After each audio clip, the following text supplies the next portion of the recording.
네, 안녕하세요. 저는 오늘 AWS 리인벤트 리캡을 진행하게 된 이상현입니다.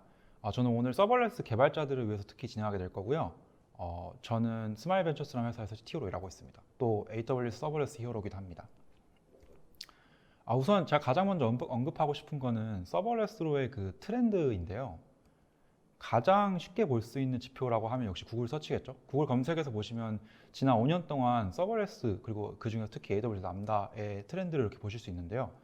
지난 5년 동안 서버레스에 대한 관심이 지속적으로 증가해 왔고 그에 맞춰서 AWS 람다에 대한 그 관심도 계속해서 증가하였습니다.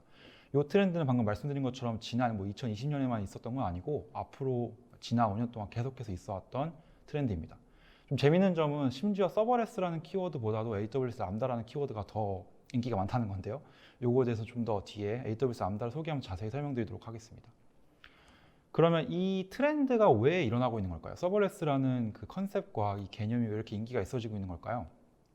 거기에 대한 해답을 좀 얻기 좋은 세션이 이번 리인벤트에서도 있었는데요. 그 아마존의 클라우드 아키텍처 분야, 클라우드 아키텍처 전략 분야 부사장이신 에이디언 커크로프트가 진행한 2021년의 트렌드와 토픽에 대한 그 세션이 있었는데요.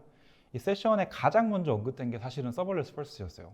이제 앞으로 2021년에 가장 눈에 띄게 보이게 될 트렌드 중 하나가 이제 새로운 어플리케이션을 만들 때 서버레스로 우선 시작하는 것이다였는데 에드리언 커크래프트가 그 제시하신 그 이유 왜 서버레스가 이렇게 유명해지고 커지고 있냐에 대한 이유는 우선은 마이크로 서비스였습니다.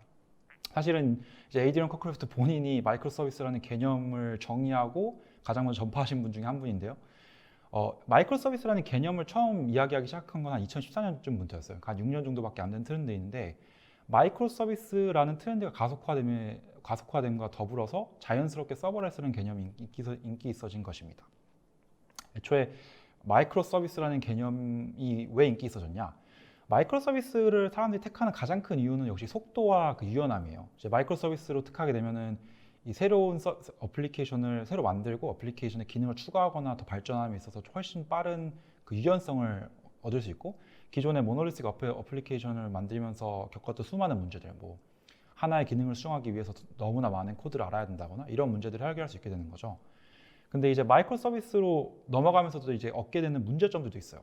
예를 들자면 기존에는 모노리틱 어플리케이션 하나에 이제 모든 기능을 다 넣었기 때문에 그냥 어플리케이션이라는 걸 배포하는 건 그냥 하나의 덩어리였는데 사실 마이크로 서비스로 넘어가게 되면서부터는 각각의 기능들이 이제 조그만 어플리케이션으로 쪼개지기 때문에 코드를 분석하거나 코드를 개발하는 입장에서 좀 더 편한데 이걸 실제로 구축하고 만드는 입장에서는 여러 개의 어플리케이션을 만들어야 되는 이제 로드가 생기는 거죠. 사실은 코딩하는 거 이외에도 우리가 어플리케이션 만들고 이제 배포를 하려고 보면 최소 이런 네 가지 문제들을 해결해야 되거든요. 이제 트래픽에 따라서 어플리케이션 어떻게 스케일링 할 거냐, 어플리케이션의 상태와 어플리케이션의 그 앞으로의 변화를 어떻게 모니터링 할 거냐, 그리고 어플리케이션을 지속적으로 어떻게 배포할 거냐, 그리고 이제 많은 분들이 데이터베이스로 해결하고 계신 그 어플리케이션의 상태와 스토리지를 어떻게 관리할 거냐, 이런 다양한 문제들이 있게 되는데요. 이게 마이크로 서비스 이전 환경에서도 없었던 문제는 아니지만 마이크로 서비스 이전에는 사실 그냥 하나의 모노리틱 어플리케이션에서 다 해결했다면 이걸 마이크로 서비스로 넘어가면서부터는 각각의 서비스에 대해서 이 똑같은 문제들을 계속해서 다시 해결해야 되기 때문에 이제 이런 문제들을 쉽게 해결해주는 서버레스 환경에 대한 트렌드가 그리고 인기가 계속 일어나고 있다고 생각을 합니다. 서버레스 환경에서 이제 개발자들이 어떤 역할을 하게 되는지에 대해서 좀 얘기를 해보고 싶은데 몇 년 전이었어요. 아마 2016년 전으로 생각하는데 이제 AWS의 CTO이신 베르너보게스 박사님께서 리인벤트 행사장에서 이런 얘기 하셨었죠. 그 AWS에서 기대하고 있는 미래의 모습은 모든 개발자들이 쓰는 모든 코드가 오직 비즈니스 로직인 미래다. 다시 말하자면 개발자들이 비즈니스 로직 이외의 코드, 그러니까 우리가 흔히 잡일이라고 얘기하는 데브옵스나 오퍼레이션에 관련된 작업들을 안 하게 되는 환경을 기대하고 있는 건데요. 이거를 가장 쉽게 이해하실 수 있는 방법은 아마존에서 보여주는 다양한 베스트 프랙티스들을 보시면은 아마존 이전에 마이크로소프트 이전에 베스트 프랙티스를 하면 대부분의 경우에 3티어 데이터베이스 웹 어플리케이션 그리고 CDN이나 그 앞에 있는 프론트엔드를 어떻게 잘 구성하냐의 문제였어요. 근데 이제 서버레스 시대로 넘어오면서부터는 아마존에서 미리 제공하는 이 잘 구성된 그 서버레스 컴포넌트들 혹은 매니지드 컴포넌트들, 예를 들자면 S3, 다이나모DB, 레드시프트, 람다 같은 이런 각각의 컴포넌트들을 이제 본인이 원하는 어플리케이션 니즈에 맞춰서 잘 구성하고 그것들을 잘 그 설계하는 그리고 오케스트레이션 하는 그것이 훨씬 개발자의 중요한 역량이 되었습니다.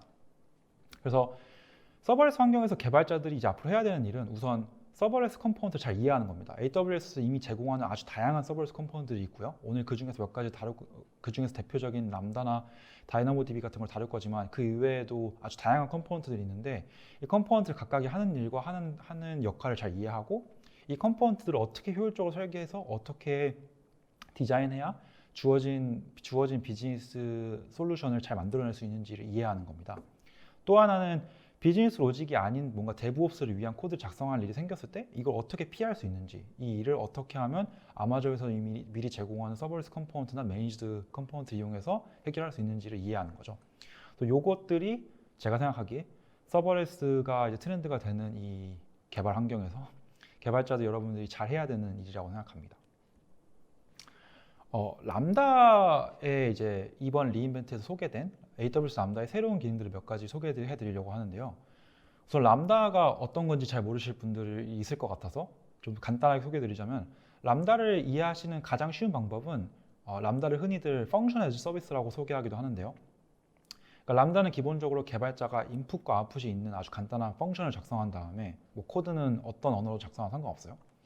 이 코드를 어떤 환경에서, 즉 어떤 메모리와 어떤 CPU로 실행할지 정하고 그걸 AWS에 올리고 그럼 거기서 개발자 일이 끝나는 시스템입니다. 그 이외에 여기에 이제 이 펑션을 어떻게 호출할지 다양한 트리거들을 설정할 수 있는데요. 뭐 직접 그냥 인풋을 정해서 호출해도 되고 아니면 아마존에서 미리 지원하는 S3 이벤트라든지 뭐 SQS라든지 키네시스 같은 다양한 트리거들을 활용해서 이 람다를 호출하게 만들고 그럼 람다가 자동으로 스케일링이 되고 자동으로 모니터링이 되면서 호출이 되고 람다를 그냥 실행한 만큼, 정확히 람다를 호출한 만큼만 과금이 되는 그런 시스템입니다. 람다의 올해 가장 큰 이제 변화는 이거 말고 다양한 변화가 있었지만 제가 꼭 강조해서 설명하고 싶은 가장 큰 변화는 도커 이미지 지원입니다. AWS 람다에서 지금까지는 도커 이미지를 그대로 올릴 방법이 없었어요. 그래서 개발자 커뮤니티에서 도커를 어떻게든 올릴 방법에 대해서 많은 그 해킹을 했었는데 이 올해부터는 아예 AWS 람다의 컨테이너 이미지를 네이티브로 지원하게 됩니다. 이 컨테이너는 최대 10GB까지 지원이 되고요. 그리고 기존의 그 스케일링을 그대로 지원하게 됩니다. 다시 말해서 기존에는 코드베이스의 최대 사이즈가 300메가 정도로 제한이 있었는데 컨테이너 넘어가면서부터는 이 컨테이너 하나, 즉 코드베이스 한 번에 올리는 이 코드베이스의 최대 사이즈가 10GB로 변경이 됐어요. 하지만 그 기존에 그냥 실행하시던 것처럼 람다를 계속 스케일링하고 싶을 때는 호출하시면은 기존처럼 1초 이하, 뭐 빠르게는 밀리세컨드 단위의 그 스케일링이 자동으로 지원이 되고요. 기존처럼 그냥 사용하신 만큼만 돈을 내면 됩니다. 기대하실 수 있는 적용 분야는 당연히 머신러닝이나 데이터 분석 같이 그 디펜던시나 코드의 사이즈 자체가 되게 큰 경우겠죠. 아주 상세한 그 런칭 블로그나 이 런칭 블로그는 위에 걸 보시면 되고요. 실제로 이미 이 람다 컨테이너 이미지는 퍼블릭 베타 단계를 넘어서 일부 리전에는 이미 배포가 되어 있어요. 서울 리전에 아직 올라가 있지 않지만 도쿄 리전 같이 주요 리전들에 이미 배포가 되어 있기 때문에 이 리전들에 대해서 공식 문서도 이제 밑에서 읽어보실 수 있을 것 같고요. 사실은 이 컨테이너 이미지 서포트에 대해서 상세한 상세한 내용을 설명하는 세션도 이미 예정이 되어 있는데 이 세션은 다음 주에 열릴 예정이라서 다음 주에 열리면 이 세션을 한번 들어보시면 좋을 것 같고요. 개발자 입장에서 어떤 느낌인지 좀 설명을 드리면은 아마 기존의 ECS나 파게이트를 써보신 분들 입장에서는 사실 되게 익숙한 플로우일 텐데 뭐 기존의 도커 컨테이너를 사용하시는 것처럼 컨테이너 이미지를 작성하고 그걸 푸시를 합니다. 이 케이스에서는 ECR을 그러니까 아마존 엘라스틱 컨테이너 레지스트리 사용하지만 뭐 다른 도커 허브 같은 걸 사용하셔도 상관은 없어요. 도커 이미지를 빌드를 해서 그거를 레지스트리에 올리고 그다음에 그 레지스트리 주소를 가지고 펑션을 생성합니다. 그러면은 람다에서 자동으로 이 레지스트리에 있는 도커 이미지를 풀을 해서 이미지를 만들어주고 이 이미지를 최적화한 다음에 그걸 람다로 만들어주고요. 그럼 호출하면 됩니다. 호출하는 단계부터는 기존의 펑션을 이 컨테이너로 만드셨든 아니면 기존처럼 그냥 클래시컬하게 그 코드를 zip 파일로 올리는 형태로 하셨든 개발자 경험에서 바뀌는 건 없어요. 그냥 호출하시면 됩니다. 이 발표가 사실 저한테 그리고 많은 분들한테 그 영향이 있을 가장 큰 어떤 변화는 우선은 EFS를 안 써도 된다는 겁니다. EFS는 원래는 사실 고성능 파일 시스템으로 설계되어 있는 그 서비스인데 람다에서는 사실 주로 모자란 로컬 스토리지를 보충하기 위해서 사용했었어요. 뭐 예를 들어 람다에 250메가가 넘는 코드 베이스를 올려야 된다. 뭐 바이너리 파일이 뭐 너무 엄청 큰 게 있다. 이러면 EFS를 마운트해서 사용했었어야 되는데 이게 사실 문제가 되게 많습니다. EFS가 사실 가격이 되게 싼 편이 아니라서 람다와 붙여 사용하게 되면은 람다보다 EFS가 더 비싸게 나오는 경우가 왕왕 발생하는데 그걸 이제 피할 수 있을 것 같고요. 그냥 앞으로는 코드 베이스를 위해서 코드에서 필요한 디펜던시를 올리는 거라면 그냥 컨테이너 이미지로 그냥 말아서 그냥 올리시면 됩니다. 사실 제가 요 관련해서 발표를 한 게 있었는데요. 제가 일하고 있는 캐치패션에서는 사실 AWS 람다에서 머신러닝 인퍼런스를 사용하고 있어요. 근데 이제 여기서는 저희는 텐서플로우를 사용하는데 텐서플로우 바이너리 파일이 250메가가 훨씬 넘어가기 때문에 어쩔 수 없이 성능 향상을 위해서 그 텐서플로우 바이너리 파일을 EFS에 넣어서 그거를 람다에서 임포트해서 사용하는 형식으로 했었는데 이제 서울 리전 나오면은 이거를 최대한 빨리 컨테이너를 사용하도록 바꾸려고 준비하고 있고요. 두 번째 시사점은 서버레스의 마이그레이션 자체가 되게 쉬워질 거라는 겁니다. 기존에 이제 우리가 흔히 레거시 어플리케이션을 말하는, 레거시라고 말하기엔 너무 최근의 것들이긴 하지만 도커 이미지로 작성된 수많은 어플리케이션들이 있는데 이 어플리케이션을 사실 서버레스에 올리기가 쉽지가 않거든요. 사실 AWS 람다에 올리는 걸 싫어하시는 분들은 없지만 AWS 람다를 올리기 위해서는 많은 경우에는 기존의 코드를 그냥 다시 작성해야 돼요. 그런데 그 과정에서 뭐 도커에서 이미 깔려있는 네이티브 라이브러리라든지 이런 거를 올리기가 되게 까다로웠거든요. 물론 기존에 람다 레이어를 사용해서 가능하긴 했지만 그것도 사실 도커 이미지로 작성된 걸 람다 레이어로 바꿔야 되는 그 과정이 또 필요했죠. 근데 앞으로는 도커를 지원하게 되면서 도커에 있는 기존의 도커를 가지고 기존의 ECS나 뭐 ECR, 쿠버네티스 같은 거를 통해서 혹은 파게이트 등을 이용해서 구현한 어플리케이션들을 거의 코드 변경 없이 물론 도커 람다의 엔트리 포인트를 지원하긴 해야 람다의 엔트리 포인트를 지원하긴 해야 되지만 기존의 그 디플로이먼트나 CI/CD 프로세스를 거의 그대로 사용하면서 도커 이미지를 그대로 활용해서 마이그레이션 하는 게 훨씬 쉬워질 겁니다. 그래서 이미 이러한 좀 고객사들의 예시도 좀 보고 있고요. 특히 이제 루비 온 레일즈 같이 런타임을 부팅하는 시간 자체가 긴 경우에는 여전히 좀 콜드 스타트 이슈 같은 게 있겠지만 PHP 같은 경우에는 사실 이미 그런 문제가 거의 없기 때문에 기존의 램프 스택 같은 걸로 돌리시던 그 도커 이미지를 거의 그대로 람다에 올리는 경우도 이미 제가 예시들을 몇 번 찾을 수 있을 거고요. 두 번째 큰 변화는 1ms 빌링 글래너리티인데요. 이게 정확히 어떤 거냐면 기존의 람다는 빌링 방식이 말씀드렸던 것처럼 그냥 페이 애즈 요구입니다. 그러니까 람다를 몇 밀리세컨드 사용했는지 곱하기 람다를 얼마나 큰 메모리를 사용했는지를 곱해서 그냥 그것만큼 과금이 되는 거였는데 여기서 맹점은 그 빌링하는 그 최소 단위가 100ms였다는 거였어요. 그래서 만약에 뭐 1ms를 사용해도 람다 입장에서는 100ms를 사용한 거랑 똑같이 과금이 됐었습니다. 물론 람다 자체의 과금이 EC2에 비해서 되게 싼 편이기 때문에 큰 문제가 되진 않았지만 뭐 여전히 문제가 되는 경우가 없진 않았죠. 그래서 올해 새로 발표된 게 이제 그 람다의 빌링이 1ms 기준으로 바뀌게 됩니다. 그래서 만약에 10ms를 사용하면 기존엔 100ms 기준으로 과금이 되던 거에서 그냥 딱 10ms로 과금이 되게 되는 거죠. 이게 이미 12월부터 적용이 됐고요. 저 같은 경우는 전혀 모르고 있었는데 어느 날 갑자기 빌링을 보니까 빌링이 바뀌어 있더라고요. 그래서 그걸 보고 알았는데요. 이게 시사하는 가장 큰 거는 마이크로 태스크에도 람다를 적용할 수 있다는 겁니다. 그러니까 마이크로 태스크라 하면 실제로 서비스를 운영하시다 보면은 람다를 이제 여러 군데 사용하시지만 람다를 가장 일반적으로 사용하시는 건 배치 작업이거든요. 람다에 뭐 S3에 뭔가 파일이 변경되면 S3 파일을 배치 작업을 한다든지 이런 식으로 바로 인터랙티브한 작업이 아니라 좀 어느 정도 시간이 걸리는 작업들의 람다를 많이 사용하고 계신데 근데 실제로 모든 시스템, 그러니까 웹 서버, 뭐 프론트엔드 이런 모든 시스템을 다 람다 서버레스로 구현하기 시작하시면은 흔히 맞닥뜨리시게 되는 케이스가 캐시가 완벽하게 걸린 get 요청을 처리하는 겁니다. 예를 들어 뭐 이미 백엔드 어플리케이션에서는 데이터베이스를 조회하지 않고 뭐 로컬에 이미 캐시되어 있는 값을 그대로 리턴하는 케이스 이런 것들이 흔하죠. 이런 걸 구현해 보면은 사실은 사용 시간이 되게 짧게 나오게 돼요. 뭐 그건 전혀 나쁜 게 아니죠. 람다 유저에게 응답되는 시간이 되게 빨라지는 거니까. 뭐 5ms, 10ms 흔하고요. 저도 사실 저희 회사에서도 지금 전체 시스템을 다 서버레스로 구현하고 있는데 이런 경우 중에 전체 요청 중에 한 10에서 20% 정도는 지금 말씀드린 것처럼 거의 모든 게 완벽하게 캐시되어 있는 그러니까 실제로 백엔드 그러니까 람다 안에서 DB에 거의 접근하지 않고 맨캐시나 레디스만 접근하는 콜들이 뭐 20% 정도 되는데 그런 콜들은 뭐 길어봤자 사용 시간이 5에서 10ms, 정말 빠르면 막 2ms 이렇게 걸리기도 하거든요. 근데 이런 경우에도 기존에는 빌링이 100ms 기준 됐던 거죠. 물론 기존에도 말씀드렸던 것처럼 EC2보다 가격이 엄청 쌌었기 때문에 큰 문제는 안 됐지만 밑에 이제 로그를 보시면은 최근부터 12월부터 이미 모든 리전에 적용되고 있는 부분인데요. 12월부터 이미 듀레이션이 100ms 이하인 경우에는 그냥 밀리세컨드 단위로 과금이 되고 있거든요. 로그를 보시면 5.05ms가 걸렸는데 빌링은 6ms가 됐죠.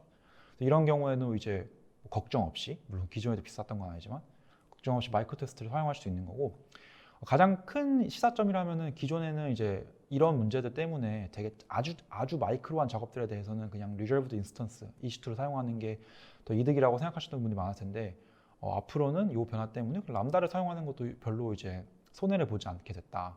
이거를 생각하시면 좋을 것 같고요. 앞으로 마이크로 태스크를 뭔가 만드실 일이 있으면은 람다를 활용해 보시는 것도 좋은 대안이 될 것 같습니다. 그 다음 두 번째로 이제 데이터베이스에서 좀 새로운 기능이 몇 가지 있었어요. 사실 이제 서버레스로 뭔가 아키텍처를 만든다는 거는 그 전체 시스템을 전부 다 서버레스로 만들어야지만 가능한 거거든요. 예를 들어 웹 어플리케이션을 만들었는데 백엔드 웹 서버만 람다로 구현돼 있고 데이터베이스가 만약에 서버레스 구조가 아니라면은 전체 시스템으로 봤을 땐 사실 서버레스라고 하기 힘들어요. 왜냐하면 트래픽이 갑자기 늘어나면은 웹 서버는 무한히 스케일링 되는데 웹 서버에 맞춰서 데이터베이스가 스케일링 되지 않기 때문에 결과적으로 서비스는 다운되게 되거든요. 그래서 흔히들 서버레스로 시스템을 구축하고 싶으신 분들은 자연스럽게 우선 웹 서버를 람다 같은 걸 사용해 보시고 그 다음에 이 람다의 스케일링을 맞춰서 데이터베이스도 마찬가지로 서버레스적인 특성을 가지고 자동으로 스케일링 되는 다양한 서비스 데이터베이스들, 뭐 예를 들자면 다이나모DB나 오로라 같은 것들을 검토하게 되시는데요. 다음으로는 여기에서 이제 새로 나온 기능들이나 새로운 발표들에 대해서 좀 알아보려고 합니다. 우선 가장 크게 이제 이야기하려고 하는 건 오로라 서버레스 V2인데요. 오로라를 써보신 분들도 있을 거고 아직 안 써보신 분들도 있을 것 같은데 오로라를 간단히 설명드리면은 오로라는 MySQL과 포스트그레스 SQL을 둘 다 호환이 되는 RDS고요. 근데 가장 큰 차이점이라면은 애초에 설계 단계부터 소프트웨어 아키텍처링 단계부터 그 클라우드에 돌아가는 걸 전제에 두고 설계한 시스템이라서 기존의 상용 데이터베이스들 MySQL이나 포스트그레스 SQL보다 훨씬 빠른 퍼포먼스와 훨씬 좋은 그 가용성을 보장한다는 겁니다. 대표적인 예시가 MySQL보다 스루풋이 같은 인스턴스 하드웨어 스펙에서 5배 이상 좋고요. 포스트그레스보다는 3배 정도 더 좋게 나옵니다. 그리고 리드 리플리카, 그 리드 스루풋이 늘어났을 때 흔히 처용하시는 방법이 이제 RDS의 그 리드 리플리카를 다는 건데요. 오로라는 기본적으로 15개까지 리드 리플리카를 지원을 하고요. 그리고 리드 라이트에 따라서 자연스럽게 스케일링이 가능한 시스템입니다. 그리고 또 하나는 어베일러빌리티에서도 가장 많은 차이가 있는데요. 오로라는 기본적으로 시스템 내부에 그 하드디스크 레벨에서부터 스토리지가 페일 세이프하게 설계가 되어 있어요. 그래서 갑자기 하드디스크가 나가거나 해도 거의 무중단으로 바로 하드디스크 교체가 일어나고요. 그 과정에서 거의 데이터 유실이나 그 다운타임이 발생하지 않는 구조입니다. 보안적으로도 훨씬 우수하고요. 사실 가장 좋은 거는 뭐 데이터베이스의 그 버전 업데이트 같은 거를 거의 자동으로 지원해 준다는 겁니다. 진짜 오로라로 인스턴스 켜보시면 아시겠지만 사실 하드웨어에 대해서 직접적으로 관리하는 뭐 CPU나 메모리를 관리하는 게 거의 필요하지 않아요. 그래서 뭐 이런 앞에서 언급드린 다양한 장점들 때문에 아주 많은 회사들이 이미 오로라를 사용하고 있고요. 물론 저희 회사도 오로라를 계속해서 사용하고 있고요. 오로라는 처음엔 사실은 이제 그 MySQL이나 포스트그레스보다 더 클라우드에 최적화된 데이터베이스라는 포지션으로 시작했지만 이제 이게 많이 어댑트 되면서 사실 서버레스 속성을 좀 많이 가지게 됐어요. 그래서 오로라 서버레스 V1에서는 이미 이제 이 워크로드 앞에서 말씀드렸던 다양한 그 가용성 장점 이외에도 워크로드가 늘어나면, 그러니까 스루풋이 늘어나면 자동으로 유저가 아무것도 하지 않아도 인스턴스를 복제하고 인스턴스를 스케일링 해주는 그런 기능들이 이미 들어가 있었습니다. V2에서 달라지는 가장 큰 차이점은 스케일러빌리티가 더 좋아졌다는 겁니다. 기존에 뒤에서 좀 더 자세히 언급하겠지만 V1에서 오로라 서버레스 V1에서 지원하는 가용성 확장은 여러 가지 좀 제약이 있었어요. 그런 제약들이 대부분 해결됐고요. 그다음에 또 하나는 이런 제약 해결 때문에 그 스루풋에 대한 반응성이 훨씬 좋아졌기 때문에 스루풋이 없을 때 최소 가금이 훨씬 줄어들었어요. 그래서 그런 것 때문에 유즈 케이스에 따라서는 뭐 가격을 거의 90%까지 아낄 수 있게 됐고요. 가용성이 사실 V1보다도 훨씬 더 좋아졌습니다. 구체적인 차이점을 좀 보면은 V2와 V1의 가장 큰 차이점 중에 하나는 V2는 V1에서 지원되지 않았던 다양한 기능들이 지원된다는 거예요. 예를 들자면 V2에서는 멀티 에이지, 리드 리플리카, 그리고 글로벌 데이터베이스가 모두 지원됩니다. 특히 글로벌 데이터베이스 같은 경우에는 사용하고 계신 분들은 되게 골치 아팠을 내용인데 오로라에는 기본적으로 멀티 리전에서 같은 테이블이나 같은 데이터베이스를 공유하는 기능이 있어요. 근데 이 기능이 기존에는 서버레스로는 지원되지 않았었는데 오로라 서버레스 V2부터는 이 기능을 서버레스 키더라도 지원되게 되고요. 그 스케일러빌리티가 훨씬 더 반응성이 좋아지게 됩니다. 두 번째로 이 스케일러빌리티 자체가 훨씬 반응이 좋아지면서 그 스루풋이 늘어나거나 스케일링이 필요할 때 기존의 V1에서는 실제로 스루풋이 늘어날 때까지 몇 분 정도의 그 딜레이가 있었는데 V2부터는 거의 분 단위 이내로, 거의 초 단위 이내로 스케일링이 일어나게 되고요. 그래서 기존의 어플리케이션 중에서도 정말 아주 급격한 스루풋 변화가 있는 경우에는 사실 오로라 서버레스 V1으로도 충분하지 않은 경우가 왕왕 있었는데 V2에서는 그러한 케이스도 대부분 해결될 거로 기대하고 있습니다. 또 하나 제가 좀 개인적으로 관심이 있는 분야는 다이나모DB인데요. 다이나모DB에서는 사실 AWS 리인벤트에서 특별히 발표가 있지는 않았지만 새로운 기능들이 좀 그 이전에 연말에 몇 가지 발표가 있었는데요. 제가 좀 강조하고 싶었던 기능 하나는 AWS로 익스포트가 된다는 겁니다. 상세한 블로그 포스트는 보시면 되는데요. 기본적인 기능은 AWS 다이나모DB에 있는 하나의 테이블을 선택해서 이 테이블의 내용을 거의 그대로 S3로 백업을 떠주는 겁니다. 전체 과정은 백업 요청부터 백업이 끝나기까지 한 몇 분 정도 걸려요. 이게 왜 유의미하냐? 다이나모DB를 써보신 분들은 이런 문제를 좀 많이 겪으셨을 것 같은데 다이나모DB를 이용한 그 기본적인 좀 쉬운 어플리케이션 생각해 보시면 대부분 이런 식으로 설계를 하시죠. 맨 앞에 유저의 HTTP 요청을 받는 API 게이트웨이가 있고 그 게이트웨이 요청을 받아서 백엔드 코드를 처리하는 람다가 있고 그 람다에서 접근하는 스토리지 사용하는 다이나모DB가 있고 근데 이제 다이나모DB를 사용하면서 대용량 데이터 분석이 필요할 때가 있습니다. 예를 들어 유저가 넣은 데이터가 몇백만 개가 있는데 이 몇백만 개를 빅데이터 분석을 하고 싶어요. 근데 그러려면 다이나모DB에서는 그걸 한 번에 처리할 수 있는 방법이 없거든요. 다이나모DB는 그 기본적으로 키밸류 시스템이기 때문에 그런 용도의 어그리게이션을 지원하진 않아요. 지원한다고 하더라도 사실 그렇게 효율적이지가 않고요. 그래서 기존의 가장 쉬운 방법은 뭐냐? 다이나모DB의 데이터를 람다에서 다이나모DB에 라이트를 할 때마다 똑같은 데이터를 키네시스로 보내서 그걸 S3로 보내가지고 다이나모DB와 거의 똑같은 데이터를 싱크해서 가지고 있는 S3 버킷을 만든 다음에 이 S3 버킷을 아테나로 쿼리하는 게 그 서버레스 형태의 가장 좋은 빅데이터 분석 방법이었어요.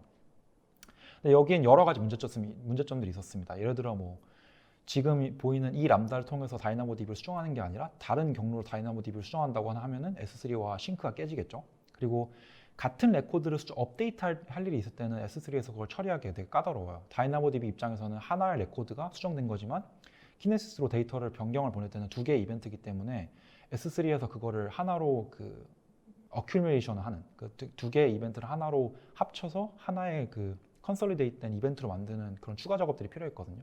이런 데이터 파이프라인을 관리하는 게 여러 가지 시도가 있어왔지만 되게 까다로웠습니다.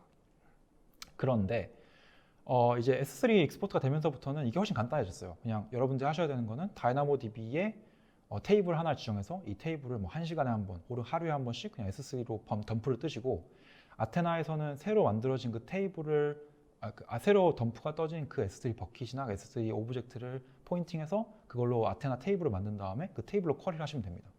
그럼 EC2나 뭔가 온프로미스 인스턴스를 하나도 사용하지 않으면서 사실상의 용량 제한 없이 그 아테나로 데이터 분석을 할 수 있게 됩니다. 그래서 이렇게 하시면 다이나모DB로 실시간 데이터, 그러니까 유저들이 바로바로 봐야 되는 컨시스턴트가 필요한 데이터는 다이나모DB로 처리를 하시고 그거 이외에 비즈니스 인사이트를 위해서 필요한 대용량 데이터 분석은 아테나로 하시면 전체 시스템을 서버레스로 구축할 수 있게 됩니다. 그래서 저는 개인적으로 이 발표를 되게 흥미깊게 봤고 저희가 내부적으로 잘 쓰고 있고요.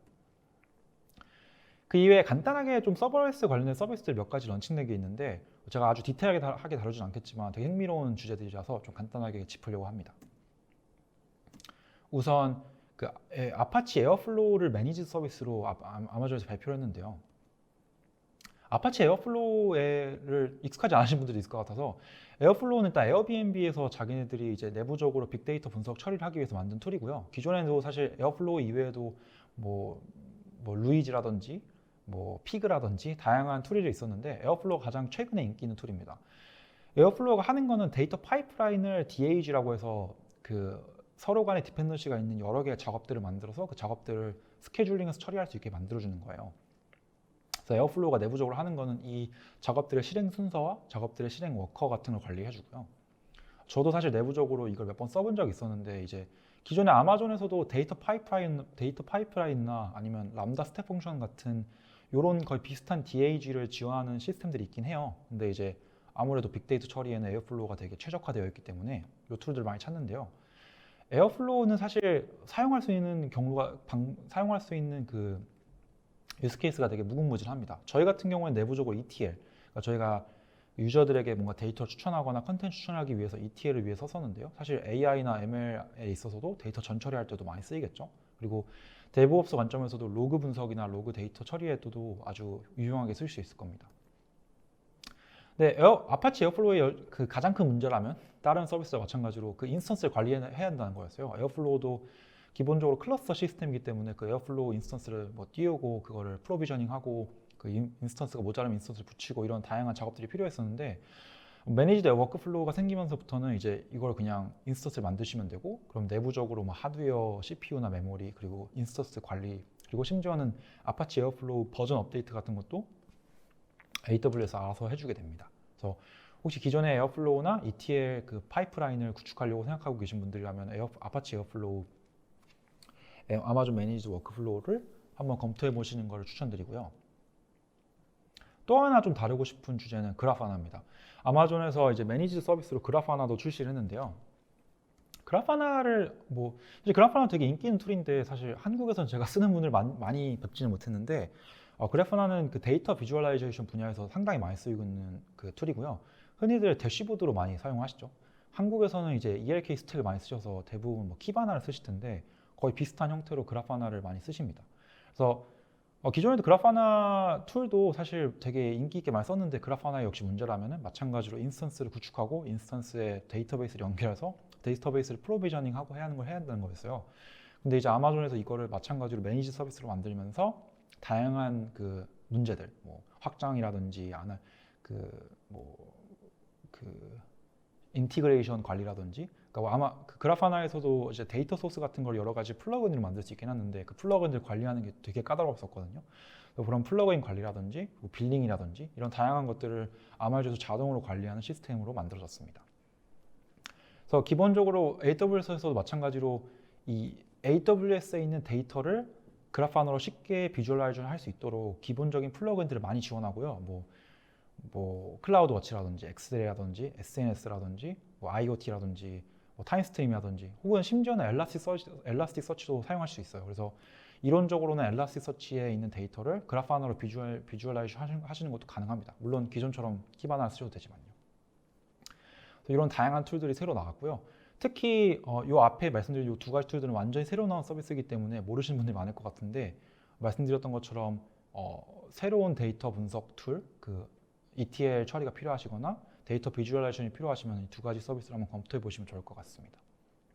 네, 끝으로 이제 제가 서버레스 히어로로 활동하면서 계속해서 받는 질문 중에 하나가 전체 모든 시스템을 서버레스로 만드는 게 과연 가능하냐는 건데요. 특히 이제 많은 CPU와 메모리를 필요로 하는 뭐 머신러닝이라든지 빅데이터 처리 같은 것도 서버레스로 과연 구축할 수 있냐, 이런 질문을 끊임없이 받아왔습니다. 그래서 그런 질문들 좀 답변이 되기 위해서 얼마 전에 리인벤트에서도 저 스스로도 좀 세션을 진행했었는데요. 특히 제가 지금 일하고 있는 캐치 패션에서 머신러닝을 어떻게 서버레스로 구현했는지에 대한 세션을 진행했었습니다. 마지막으로 그 세션을 한번 공유해 드리려고 합니다.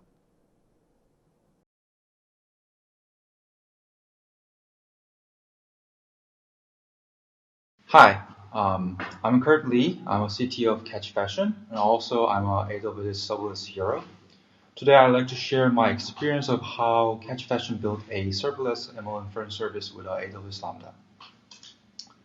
So today I'm going to talk about a couple of things, but first of all, I'm not going to talk about a collecting data or training model or some basics of TensorFlow just because we don't have time for that. Beside from that, I'd like to start from what was the actual feature we're trying to make, what was the actual problem the user had we were trying to solve with the machine learning techniques. And then we're going to talk about the actual journey to a serverless solution for ML image inference. And then I'm going to cover some quick tips and advanced topics about for future reference, especially for tips, the things that I wish I had known when I was starting this journey. So let me briefly introduce what the Catch Fashion is, first of all. Catch Fashion is a pretty small startup that makes a luxury fashion meta search platform. So we have about over 20 retail partners, including major ones like Farfetch or Matches Fashion. Then we gather and updates about 2.5 million products information, pretty much in real time. And then we let users compare the same product from different retailers. So this is the biggest thing that we do here. So in the luxury fashion market, it's actually quite common to see a same products on a different retailer because there are like very handful of brands that makes the same products. And then if the product is popular, every retailer want to have it. But the problem with that is that each retailers would use their own categories in size and brand and even images for same products. So users really having a hard time to find the same product from different retailers. So we aggregate and then we merge those products from different retailers, even though it's the same products. And then we let users to compare the price and track availability and find stocks, the product they want to buy. So what was the user problem we're trying to solve here? So basically, the problem was that there's just too much data. So for example, this is one of the most popular products of 2020. It's a Balenciaga Speed Runner sneakers. It's around like $800. So because this product was so popular, pretty much every retailer had it. So from the far left image, you can see there are 5 retailers that have this product, and then 3 retailers still has the stock, but all different price, and 12 retailers already out of stocks. And then since we merged those 5 retailers, we actually have a singular product but has so much data in it. So in a center image, you can see this really small like slide bar that represent like all the image slides. So in the far right, you can see like there are 62 images for this single product. So like 5 retailers each of them have like 12 images. So we end up having like 62 images for just single products. So this obviously caused some problem because each retailer used like different style of images. Like some retailer would have a gray background. Some retailer doesn't have a modal shot. Some retailers would always have like modal shot in a second image, and some retailer would have a modal shot in the first place. So it's just very confusing. And then because there are 62 images, like user cannot scroll all the images to the end. So product team kind of sit down and talked about this, and we find this very chaotic. So we wanted to find some solution to give users to look through those in a kind of sane manner. So we kind of come up with the idea of can we just at least categorize those product images in a 2 group? So basically, the idea we thought we had was when users looking at the products images, there are 2 big different needs. One is to see a detail of the product, how it looks like, what's the color, the really close-up images. And another needs that we kind of talked about was that users want to see how product looks like when they actually wear it, and then how should they mix match with the other items like jeans and all that. So we kind of talked about it as a pretty simple feature. Wouldn't it be nice if we just categorize those a lot of images as 2 groups, where a model shot from the product shots. So technically speaking, this is pretty straightforward. So first we have to figure out how can we classify whether a given image has a human body in it or not. And then also we had to do this on a very high traffic fluctuation. So traffic fluctuation, what I mean by that is retailers usually have this concept of drop. So when the new season start or new products lines are introduced or new brands introduced, they usually like register hundreds or even thousands of products in a really short period of time. And then there's no way for us to know it beforehand because it's dropped. So this usually happens around like 2, 3 a.m. in the Korean time. And then there's no way to like know it beforehand. So thus there's no way to handle this manually because we don't want to have like one engineer like stay up all night just to make sure we don't have a drop. So the problem was to simply that solving this like inference basically under very high traffic fluctuation. So for obvious reasons, we thought this as a somewhat serverless problem because like there's a task that has to be done, and then the task is pretty straightforward, but then there's a really high traffic fluctuation, so we want to be able to do this in a like automatic manner. In other words, like on-demand manner without having a like a like a preserved resource. So we made a checklist about can we go serverless. So basically what we were trying to do was to have this pretty simple ML model that does inference that this image includes human body or not. So first of all, can we like load the model to a memory? I mean Lambda for serverless purpose. And Lambda supports maximum 3 gigabytes of memory for, and then some models this is not enough. For most models that you guys would use, this is more than enough. Like for example, the MobileNet, a pre-trained model that we're going to use for proof of concept, it's actually smaller than 300 megabytes, even if you load to a memory. So that's more than enough. And getting input like API gateway support all kind of HTTP requests. We haven't really used it, but it even supports like binary like uploads, like uploading images to a API gateway directly also like completely makes sense. Third would be like, can we run model? Can we actually run the inference in a Lambda? Lambda doesn't really have a GPU, but also unless you want to do really real-time like machine learning inference, such as like video processing or something, like having CPU is more than enough for most of the processing you want to run. So that's been handled. And then like lastly, returning output. So returning the prediction. API gateway supports all sort of HTTP response, even including binary like responses. So that wasn't a problem too. So because in the Catch Bash we already built a whole system, not only web server but also like background workers and all that in the serverless. So this was a very natural like steps to take. So we start from the kind of proof of concept. Can we really run any sort of a TensorFlow JS models? So we use a API gateway for receiving inputs, and also we connected Lambda for like actually running the inference. We wrote a code in TypeScript and Node.js. For most of you guys, this sounds kind of alien because it's quite natural to use a Python, but just because every other code we wrote in the Catch Fashion was all written in TypeScript and Node.js, we kind of wanted to test out is it possible to do it in TypeScript and Node.js. So we did that. And also we use a TensorFlow JS module, which is natural if you want to use TensorFlow on a TypeScript. And also we started from a pre-trained model called MobileNet. I'm sure a lot of you guys are already familiar with this pre-trained model. It's really popular, anybody could use it. It's just a simple image classification model. So code on the right, what we did is pretty straightforward. It's less than 40 lines of code.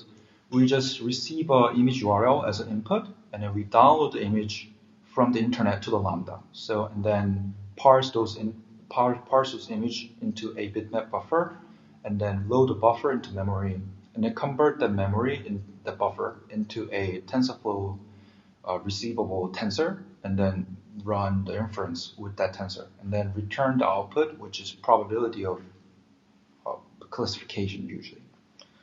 So that's it. That's how we got started. Just uploading that 40 lines of code to the Lambda, and then that was it. That kind of worked. So as a result, with that code I showed a previous slide. If you put like an image on the left, which is Corgi, then after like about 2.5 seconds, you receive a response on the right saying there's a 52% chance that this is a Cardigan corgi, and 47% of chance of being a Welsh Pembroke Welsh corgi. Yeah, even though it's actually Pembroke corgi, not Cardigan, but the point is it works. MobileNet definitely worked with this, and then this is basically this already serverless platform, so anybody can just call the response, call this service without any limit on demand. Everything was fine. Good. So that's how we got started, and then we started to add more feature with the future iterations. And then one of the first iteration we added was using a body PixNet. So this is also a pre-trained model that anybody could use. Also has a library for TensorFlow JS2, which is not only it tells human body in it or not, it actually tracks the exact joint. So in the image on the right, you could see small red squares. That's actually the joint, human body joint extracted from body PixNet. So even though we started from a really simple question, can we tell the image include model human body or not? We actually end up doing more, which is we could even tell the not only human body in it, we could even tell the model is looking front or not by finding the face joint. So if there's a body but there's no face joint, that means model is looking back, and then there's face joint, we know that it's looking front. And then looking like that, we started add more and more models, and then we ended up having the right image where we can even track the boundaries of an object when there's a coordinated shot. So you can see the green boxes for human body, pants, and even small things as shoes on the bottom.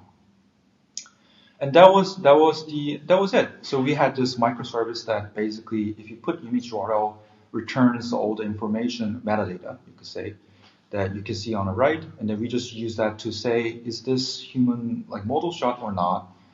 And then we just classified it and showed it to the user. It was that simple. Let me check on a little more advanced topics. So how about custom models? I only talked about pre-trained model like MobileNet or BodyPixNet. I'm sure a lot of you guys want to know how would you do this with the more custom models you guys trained. If you go back and see the code that I used for proof of concept, actually the Lambda itself doesn't really have model within the package. So what it does is when the Lambda is started, actually download the model from the S3 on a runtime, in a cold start. And this might sound a little strange, but actually this works pretty well, because if downloading the model downloading data, any kind of data from S3 to Lambda within the same region is actually really fast. It's like if the model is 200 megabytes, it takes less than a few seconds to download it. So actually a really stable way of uploading the model. Even though if the model is really huge, this might cause some problem, but usually not. So when you have a custom model, it's pretty straightforward. You just need to make a pipeline where you upload the model to the S3. You could call it as model CI/CD. So something like retrain the model from the latest data every day, and then just upload this model to a given location on S3. And then Lambda just, anytime you cold start, download this model from the S3, and then that's it. This kind of ensures a kind of smooth, continuous model rollout. So it's not like when you have a new model, you have to re-upload or restart, force restart all the Lambda. You just let the Lambda run. Anytime Lambda reaches the container lifecycle, it restart, and then it starts to use a new model. So that's it. Then you have the serverless applications that automatically use the latest model, kind of smoothly, continuously adapting a new model. Lastly, I want to talk about some little more advanced topics, mostly about the performance of TensorFlow JS. So one thing you guys would notice when you start to adapt this kind of approach is that TensorFlow JS is kind of really slow. So there are 3 different implementations of a TensorFlow JS. There's pure JavaScript, native C++ bindings, and then WebAssembly implementation. So the problem with that is like pure JS TensorFlow implementation is really quite slow. So I said 2.5 seconds for MobileNet. If you actually use a pure JavaScript implementation, it takes about 10 seconds. So it's still doable. Like Lambda and API Gateway support maximum 30 seconds, but I mean it's slow. So one way of avoiding this is by using native C++ binding. Problem with that is it's bigger than 300 megabytes. So you have no choice to use Amazon EFS. You can upload the bindings to the EFS system, mount that into a Lambda, and load that. This is kind of cumbersome, and the EFS is quite expensive, but it's kind of worth it sometimes because it's literally 20 times faster than pure JavaScript implementation. So the example that I showed you before, like MobileNet, actually take less than 200 milliseconds to run the image compared to 2.5 seconds. And one other go around about this, if you really don't want to use the EFS, is actually using a WebAssembly implementation, which might sound also kind of weird because WebAssembly obviously is supposed to be run on browser, but they actually made it safe to run on Node.js too, so you could just use that. The reason why I recommend it compared to native C binding is because it's really small. It's like less than 10 megabytes. So you could just simply replace it from the pure JavaScript implementation without doing any weird EFS or anything like that. Yeah, that's it. Thank you for listening. I hope this was helpful for adapting a machine learning model to like Lambda and serverless applications. I hope it helped. Thanks. 네, 잘 보셨나요? 앞에 말씀드렸던 서버레스로 모든 게 가능하냐고 물어보는 많은 분들에게 좀 도움이 됐으면 좋겠습니다. 네, 감사합니다.